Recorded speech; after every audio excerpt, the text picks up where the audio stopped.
न गुरुर्धिकं तत्त्वं न गुरुर्धिकं तपः गुरु ज्ञानात् परं तत्त्वं तस्मै श्री गुरुवे नमः।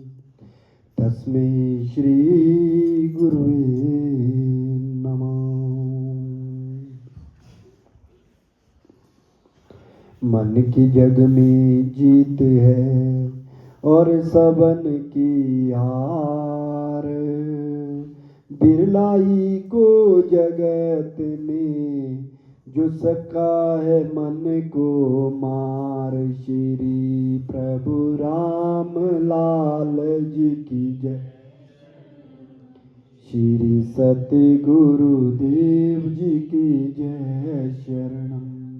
क्या बताऊं मैं इसे, मैं भी सर्व समान।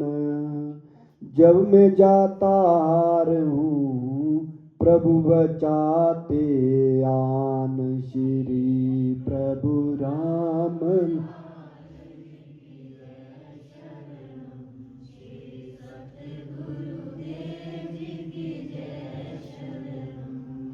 जब तक सतगुरु ना मिले सभी अधूरे काम। योगी सतगुरु जब मिले पाता मन विश्राम। श्री प्रभु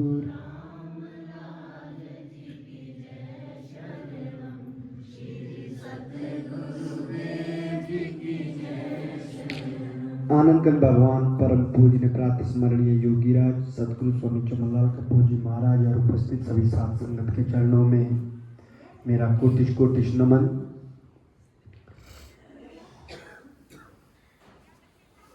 मन की जग में जीत है और सबन की हार, बिरला ही को जगत में जो सका है मन को मार। ये जो दुआ है ये हमको ये बतलाता है कि सबसे जो प्रबल है मनुष्य के लिए वो मनुष्य का मन है। और बिरला ही जन, दुनिया के बहुत कम लोग हैं जो मन को जीत सके हैं। बिरला ही जन जगत में जो सका है मन को मार। मन को मारना सबके वश की बात नहीं है। और हम जो सत्संग में आते हैं और योग जो हम करते हैं वो किस लिए करते हैं, ये सब काम भी हम मन को ही मारने के लिए करते हैं। योग क्या है? मन को मारना ही योग है।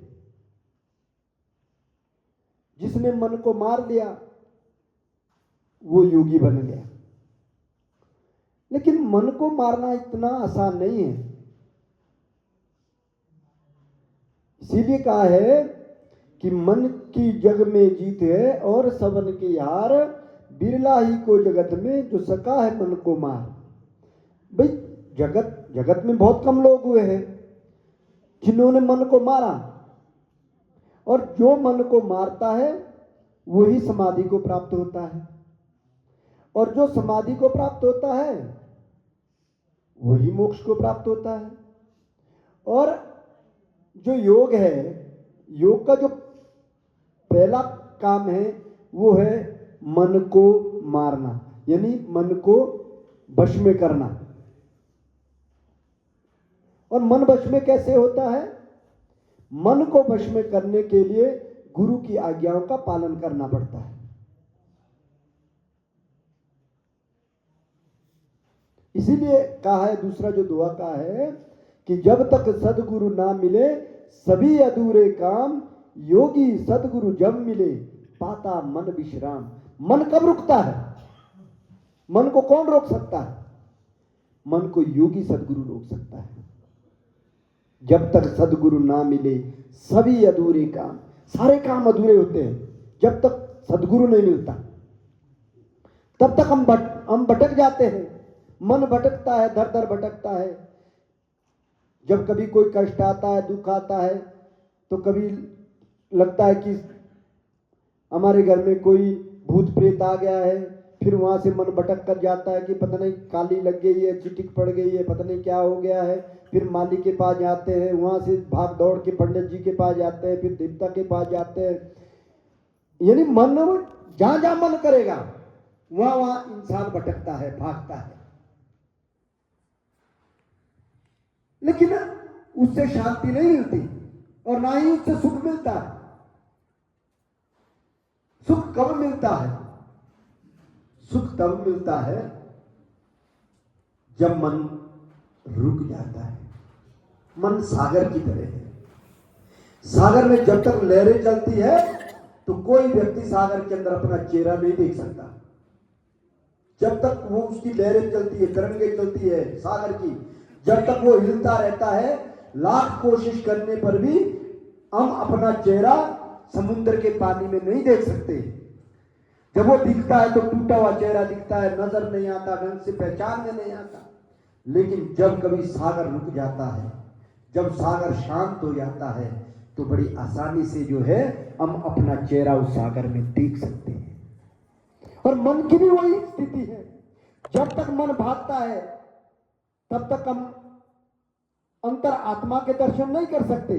मन रूपी सागर में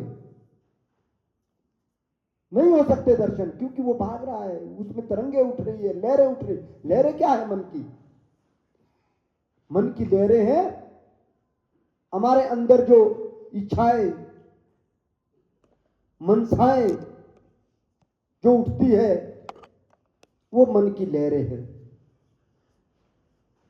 जब हम ध्यान में बैठते हैं, प्रभु जी का ध्यान करते हैं, आंखें बंद करते हैं, जो भी ध्यान का अभ्यास करते हैं, जब हम आंखें बंद करके प्रभु जी का ध्यान करते हैं तो 2 मिनट के लिए हम प्रभु जी का चेहरा अपने सामने लाते हैं। प्रभु जी की ऐसी दाढ़ी है, ऐसा जो है वस्त्र के बगैर जो उनका शरीर है, और उनके हाथ कहाँ पर है, उनके पैर कैसे हैं, वो सब जब हम देखने लग जाते हैं तो 1 मिनट के बाद जब हम देखेंगे तो तब तक हम या बगीचे में पहुंचे होते हैं या किसी आदमी के बारे में सोच रहे होते हैं। फिर हम मन को वापस लाते आ रहे, क्या दिख रहा हूं मैं तो ध्यान में बैठा था। वही मन की लहरें हैं। मन हमारा भटक रहा है, जहां पे मन लगाना चाहिए था वहां पे रुक नहीं रहा है, और उस मन को ईश्वर में टिकाना है। उस मन को एक जगह में स्थिर करना है। उसका अभ्यास, उसी को योग कहते हैं। और जब मन स्थिर हो गया, मन एक जगह में टिक गया, तो आपको आत्म दर्शन हो जाते हैं। जैसे सागर का पानी जब एक घड़ी के लिए रुक जाता है तो आप उस पानी में अपना चेहरा देख सकते हैं।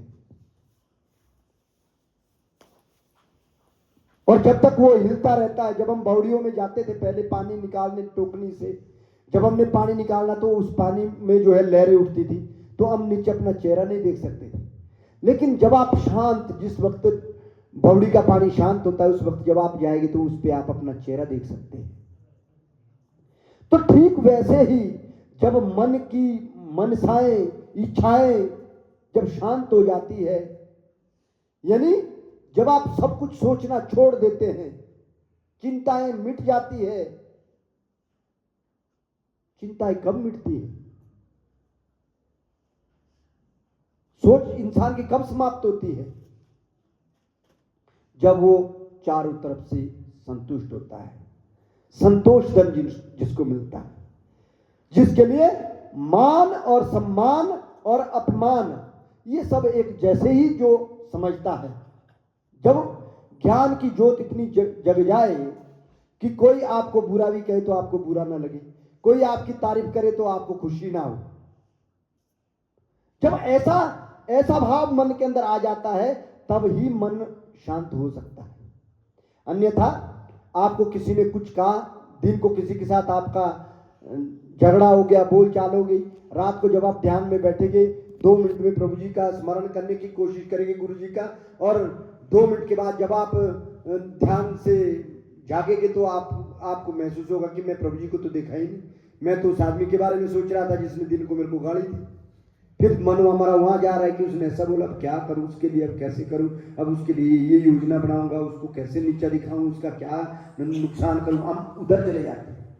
लेकिन ऐसा होता क्यों है? क्योंकि मन ने बड़ा बुरा मान लिया। जब मन बुरा मानना छोड़ दे, मान और अपमान ही जब एक समान हो जाते हैं, तब जाके मन की जो इच्छाएं हैं वो रुकती है। अन्यथा मन से जीतना असंभव है। रामायण में भी यही, इसीलिए ये दुआ कहा है कि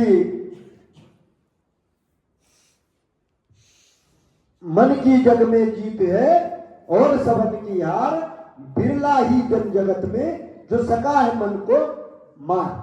बहुत कम हुए हैं, और जिन्होंने मन को मारा है वो अमर हुए हैं, वही ऋषि बने हैं, वही योगी बने हैं, और आज भी उनको दुनिया याद करती है। जैसे अभी हम रामायण में गुरु जी के मुखारबिंद से सुन रहे थे, गुरु जी रामायण का एक वृत्तांत हमको सुना रहे थे, उसमें जो है योगी मत्स्येंद्रनाथ का वर्णन आ रहा है। वो मत्स्येंद्रनाथ कौन थे? योगी मत्स्येंद्रनाथ ईश्वर का ही अवतार थे, लेकिन धरती पर आकर के उन्होंने मन को जीत लिया। आए तो वो एक मत्स्येंद्र के रूप में, उनका जो शरीर था वो मछली के समान था, मत्स्येंद्र के रूप में दुनिया में आए, लेकिन उन्होंने अपने मन को रोका, मन को जीता, तब वो योगी मत्स्येंद्रनाथ कहलाए। और योगी मत्स्येंद्रनाथ जी का के जो शिष्य हुए गुरु गोरखनाथ जी, जिनके नाम पर जो है नाथ पंथ की स्थापना हुई, गुरु गोरखनाथ। और गुरु गोरखनाथ जी के जो शिष्य हुए श्री भर्तृहरि, जिसको हम अपनी भाषा में भरतचंद भी बोलते थे। और मन कैसे रुकता है, एक छोटी सी कहानी मैं आपको सुनाऊंगा कि गुरु गोरखनाथ के जो शिष्य हुए श्री भर्तृहरि, उनके जीवन की जो कहानी है, उनकी जो कथा आती है, उनका जीवन 3 भागों में विभाजित है। एक भाग में उनका जो जीवन था वो हाल मस्ती, हैश प्रस्ती, इन सब में उनका जीवन काल बीता। और उस वक्त उनका जो मन था वो चंचल था, कभी इधर भागता था, कभी उधर भागता था। क्योंकि जो भर्तृहरि हुए, वर्तमान में जो हमारा मध्य प्रदेश है, मध्य प्रदेश में मालवा एक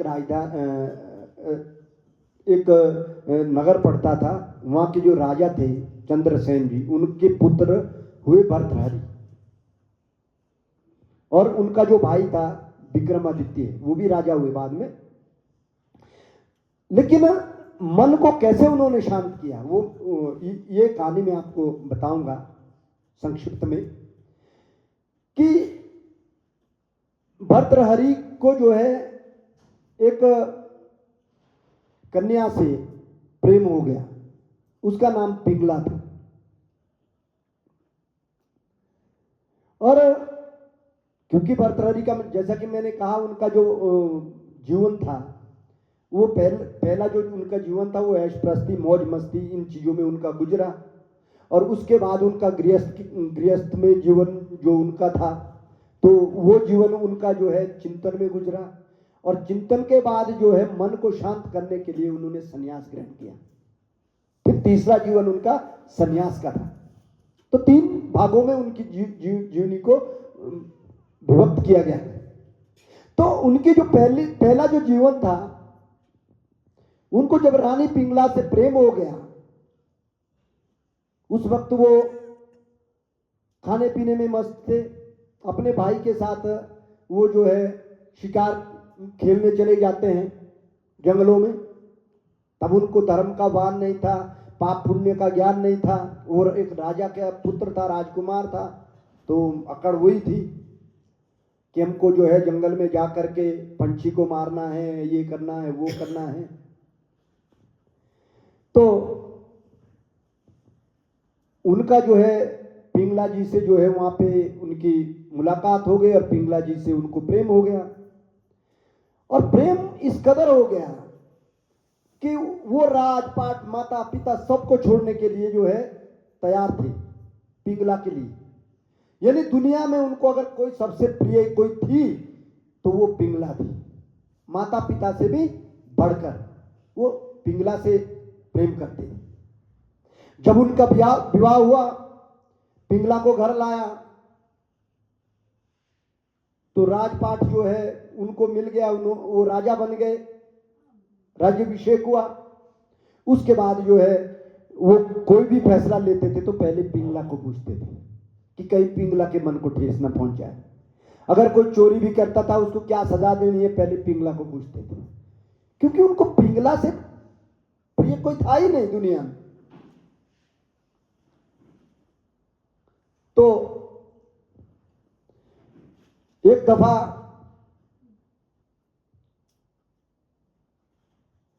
किसी संत ने आकर के भर्तृहरि जी को एक फल दिया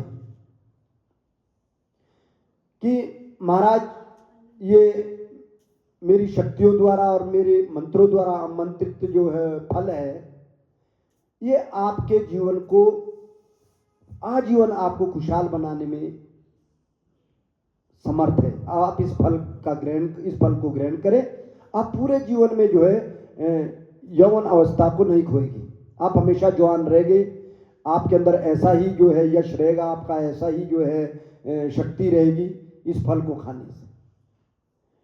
तो जब उन्होंने फल को लिया तो उनको लगा यार मैं फल खा के क्या करूंगा, मैं ये फल अपनी पत्नी को देता हूं, क्योंकि वो सबसे ज्यादा प्यार पत्नी से करते थे, अपने से भी ज्यादा, कि मैं क्या करूंगा जवान रह के तंदुरुस्त रह के और ये सब कुछ करके मैं अपनी पत्नी को ये फल देता हूं, क्योंकि मेरी पत्नी मुझे सबसे प्रिय है, वो स्वस्थ रहनी चाहिए, वो हमेशा जवान रहनी चाहिए, वो अच्छी रहनी चाहिए। तो उन्होंने वो फल दे दिया पिंगला को, और जब पिंगला अपने कक्ष में गई तो वो सोचने लगी कि मैं ये फल खा के क्या करूंगा, क्योंकि पिंगला प्रेम करती थी अपने ही घोड़े चराने वाले से, जो उसी राजा के अपने ही जो है घोड़े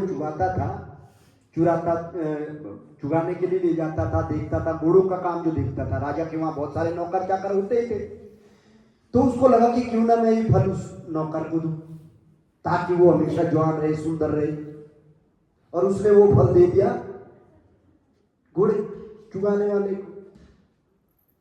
और घोड़े चुगाने वाले के मन में आया कि मैं इसको खा के क्या करूंगा, साला मैंने नौकरी तो करनी है, घोड़े तो चुगाने की पूरी जिंदगी में, और अगर मैं जवान नहीं रहूंगा तो रोज में होना घोड़े चुगाने, अरे बुढ़ापा आएगा तो कोई मेरे ऊपर दया तो करेगा, यार अब तो नहीं चुगा सकता, ये इसको बैठा के दूंगा, नहीं, ये फल तो मैं राजा को दूंगा, क्योंकि हमारा राजा जवान रहना चाहिए जिसने प्रजा को देखना। और वो जो है ईमानदारी से राजा भर्तृहरि के पास पहुंचे, महाराज आपके लिए मैंने अद्भुत चीज लाई। भाई ऐसी क्या चीज है कि महाराज दुनिया में ऐसी दूसरी चीज नहीं है जो मैंने आपके लिए लाई। अरे भाई बताइए तो सही कौन सी ऐसी चीज है। महाराज मैंने एक फल लाया है, उस फल को खाने से आप आजीवन जवान रहेंगे और आजीवन सुंदर रहेंगे, आजीवन शक्तिशाली रहेंगे, आपके टक्कर का दुनिया में दूसरा कोई व्यक्ति नहीं रहेगा। भला अच्छा वो ऐसा कौन सा फल है भाई, दिखा तो दे। जब उसने फल दिया राजा को तो राजा देखने लगा कि यार ये तो वही फल है जो मैंने अपनी रानी को दिया था, अब ये तेरे पास कैसे आ गया, वो सोचने लगा। तो उसने उसको बिठाया कि तू सच सच बोल, तेरे को ये फल किसने दिया, नहीं तो मैं तेरे को फांसी पे चढ़ा दूंगा, सूली पे चढ़ा दूंगा, सजाए मौत दूंगा, तू सच बता तेरे को ये फल किसने दिया। महाराज मेरे को ये फल रानी पिंगला ने दिया है। अच्छा, तो रानी पिंगला को बुलाया गया कि मैंने आपको जो फल दिया था वो फल आपने कहां रखा। महाराज मैंने खा लिया, मैंने वो फल खा दिया। तो बताइए उस वक्त राजा का मन कैसा रहा होगा। और उसी पल राजा विरक्त हो गए कि दुनिया में कोई अपना नहीं है। जिनको अपने अम्म ने अपनी जान से भी ज्यादा चाहा, कि जो फल मुझे हमेशा जवान रख सकता था, सुंदर रख सकता था, वो फल मैंने अपने को छोड़ के अपनी पत्नी को दिया, क्योंकि मैं उससे इतना प्रेम करता था। और साला मेरा दुर्भाग्य देखो कि एक राजा को छोड़ के वो एक घोड़े चुगाने वाले से प्रेम करती है। मेरे से अच्छा तो वो घोड़े चुगाने वाला है जिससे वो प्रेम करते हैं। तो वहीं से उनका अगला जीवन स्टार्ट होता है। फिर जब उनका वैराग्य उनको आया, विरक्त जब हुए, तो वो गुरु की खोज में निकले, जंगलों में निकले, और उनकी जो भेंट है वो जो है फिर गुरु गोरखनाथ जी से हुई। जब गुरु गोरखनाथ जी से उनकी भेंट हुई तो वो एक महान योगी थे, मत्स्येंद्रनाथ जी के शिष्य थे। तो उन्होंने गुरु गोरखनाथ जी के पास जा करके इच्छा जताई कि मुझे योगी बनना है। कहते हैं कि मुझे योगी बनना है, मैं चाहता हूं कि महाराज आप मुझे अपना शिष्य स्वीकार करें। गुरु गोरखनाथ जी ने कहा कि मैं आपको अपना शिष्य स्वीकार करूंगा, पर हमारी परंपरा है कि उसमें आपको हमारी कुछ शर्तें माननी होगी। कहते हैं कि बताइए क्या शर्तें। भाई जो गुरु बोलेगा उतना ही करना है, जब गुरु उठने को बोलेगा तो उठना है, जब बैठने को बोलेगा तो बैठना है, अपनी नहीं चलानी। महाराज ये तो बड़ा कठिन है, ऐसा तो हो नहीं पाएगा। तो कहते तब तो आप योगी नहीं बन पाएंगे, अभ्यास तो करना पड़ेगा। तो कहते हैं कोशिश करता हूं जी। जब उन्होंने कोशिश की तो उन्होंने मन को जीता, और मन को जीतने के बाद जब उन्होंने गुरु गोरखनाथ जी से दीक्षा प्राप्त की, दीक्षा प्राप्त करने के बाद वो एक महान योगी बने। और महान योगी बनने के बाद आज आप देख सकते हैं कि उन्होंने बहुत सारे, लगभग मैं जहां तक मुझे ध्यान है 3 ग्रंथों की, उन्होंने बड़े ग्रंथों की रचना की, और हजारों श्लोक उन्होंने लिखे। कहने का तात्पर्य है कि मन को बैठाने के लिए भर्तृहरि को गुरु गोरखनाथ जी की शरण लेनी पड़ी। जब गुरु गोरखनाथ जी की शरण में वो गए, तब जाके जो है भर्तृहरि जो है वो योगी कहलाए। और आज भी भर्तृहरि की कथाएं सुनी और सुनाई जाती हैं, आज भी ग्रंथों में वो जीवित है। हमारे अपने दंत कथा भी आती है, आप लोगों ने भी सुनी होगी। हमारे पहाड़ी बुजुर्ग भी एक कहानी भरतचंद की गाते थे। ग्रंथों में तो उनका नाम भर्तृहरि है, लेकिन हमारे जो बुजुर्ग थे उनको भरतचंद बोलते थे। आंडड़े आंडो डांडड़े मैया न्यूड़े अडियरो बाळू राजेरो बीटो भरतीरी चंदा पेरे फुटाई साळू अंधी पेरे फुटाई साळू। आज भी अपने लोकल भाषा में भी भरतचंद की कहानी गाई जाती है, और उनके ग्रंथों में भी उनको जो है स्मरण किया जाता है। ऐसा महान बनने के लिए जो है उनको योगी गुरु की शरण में जाना पड़ा। तो कहने का तात्पर्य है कि अगर अपने मन को शांत करना है तो योगी गुरु की शरण में जाना पड़ेगा, और गुरु जी की जो आज्ञा होती है उसका पालन करना पड़ेगा।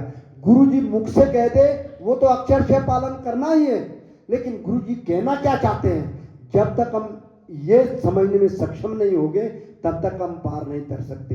हमें गुरु के इशारों को भी समझना होता है कि गुरु चाहते क्या है, वो काम हमको करना है। गुरु किस चीज से प्रसन्न होते हैं वो काम हमको करना है। गुरु जी को हमारे किस काम से ठेस पहुंचती है वो काम कतई हमको अपने जीवन में नहीं करना है। तो ये सब सीखने के लिए ही हम सत्संग में आते हैं कि बोल सच्चिदानंद महाप्रभु श्री राम लाल पूर्ण पार ब्रह्म भगवान की जय। ओम। ये योग अभ्यास और वैराग्य से शुरू होता है। तो उन्होंने बड़ा सुनाया कि कि भरत हरिश्चंद्र को कैसे वैराग्य आया। कोई तो कोई घटनाएं होती है जिससे वैराग्य आता है। तो उन्होंने, अब मुझे तो साहित्य को उतना पता नहीं, गौड़ी जानते हैं कि एक वैराग्य शतक लिखा है जिसमें जो वैराग्य पर शायद 100 श्लोक हैं। नीति शतक भी लिखा है, उसमें भी 100। हाँ। श्रृंगार शतक भी लिखा है, उसमें तीन शतक लिखे उन्होंने, श्रृंगार शतक, नीति शतक और वैराग्य शतक। तीनों में 100 श्लोक हैं जो भरत हरिश्चंद्र के हैं लिखे हुए। तो जो वैराग्य शतक है, एक बार मैं सुन रहा था कहीं किसी यूनिवर्सिटी में कोई प्रोफेसर पढ़ा रहे थे वैराग्य शतक। 3 लड़कों ने घर छोड़ दिया, पढ़ाई छोड़ दी। तो ऐसा वैराग्य आ जाता है। उनके शतकों में जो ऐसी बातें थी, बाद में उस प्रोफेसर को, यूनिवर्सिटी वालों को बोला पड़े कि भाई आप वैराग्य शतक नहीं पढ़ाएंगे, किसी बैन कर देगा प्रोफेसर को। ये ऐसे इस प्रकार से लिखा है उन्होंने वैराग्य शतक। तो अगर योगी बनना है तो फिर वैराग्य शतक भी पढ़ना पड़ेगा, क्यों जी? नहीं तो ग्वाड़े जी से मंगा देंगे हम, ये सारे श्लोक आपको दिखवा दे, जल्दी योगी बन जाएंगे। क्यों बन सकते हैं? खैर, ये है शास्त्र। शास्त्र अगर मन में बैठ जाए तो आध्यात्म शुरू हो जाता है। इसीलिए कहते हैं कि भाई अध्ययन करना चाहिए, शास्त्रों का अध्ययन करना चाहिए। अध्ययन करते करते शास्त्र हृदय में आ जाते हैं। हृदय में जब कोई चीज आ गई तो मनुष्य उस पर चलता है। जब तक कोई चीज हृदय में नहीं आती, मनुष्य उस पर नहीं चलता। इन गानों और भजनों का भी ऐसा होता है, ट्यून वैसे नहीं याद आती है। ट्यून एक बार मन में रम जाती है, जब मन में वो आ गई ना, फिर वो ट्यून कभी भूलती नहीं है। ऑटोमेटिकली आप गा लेंगे उसको, क्योंकि वो मन में होती आई ट्यून। मन में हर एक भजन की है, चाहे कोई गाना है। तो जैसे अभी रविंद्र जी ने भाई सुना दी भाई गुरु गोरखनाथ जी की कहानी अपनी, उसमें और मन में थी ना ट्यून आई। अगर उनके मन में नहीं होती तो फिर तो ये कैसे गा पाते। तो इसलिए जो भी गाना चाहते हैं, और चाहे कोई भी भजन सुनो, पहले उस ट्यून बार बार उसको रिपीट करो। जब मन में आ जाएगी तो स्वतः ही आप गा लेंगे उसको। तो इन शब्दों के साथ बोल सच्चिदानंद महाप्रभु श्री रामनाथ पूर्ण पाल ब्रह्म भगवान की। बोलो श्री सुखदेव दयाल पूर्ण पाल ब्रह्म भगवान